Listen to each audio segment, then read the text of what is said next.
Hello everyone, we're here with Dr. Latimer of BVMI. My name is Thomas, I'm an intern here.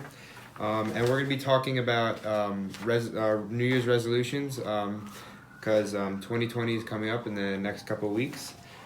So Dr. Latimer, just to start, what kind of doctor are you over here? I'm a family medicine doctor.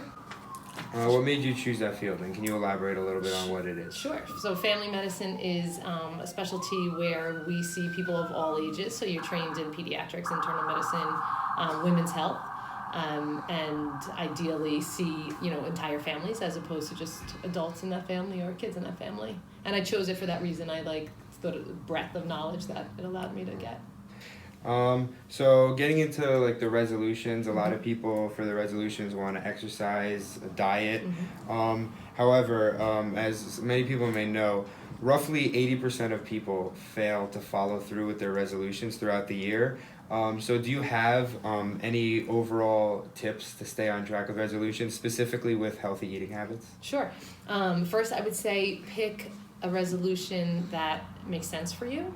Pick a resolution that is reasonable, and while it's great to have humongous goals, habits that actually change people's lives that they can stick with are always habits that develop slowly over a period of time. So if your goal is to lose 50 pounds, actually make your goal to lose 5 pounds and start there. Start small and be realistic and expect some bumps in the road. Expect that you might fall off a little bit of your resolution, and it's okay, that's fine.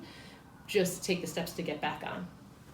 Many people take on a large commitment. Like many people want to overnight just turn to go like full vegan, for example. So do you have any suggestions for a realistic way to maintain like eating habits? Maybe like do you find like slowly leading into like vegan, keto, any sort of specific diets that you find effective, or do you find them more just like trendy diets? The latter, really. I worry about the word diet in general because it connotes sort of like a sudden change, whereas what we really should be shooting for, all of us, is just a healthier lifestyle and nutrition that is sustainable.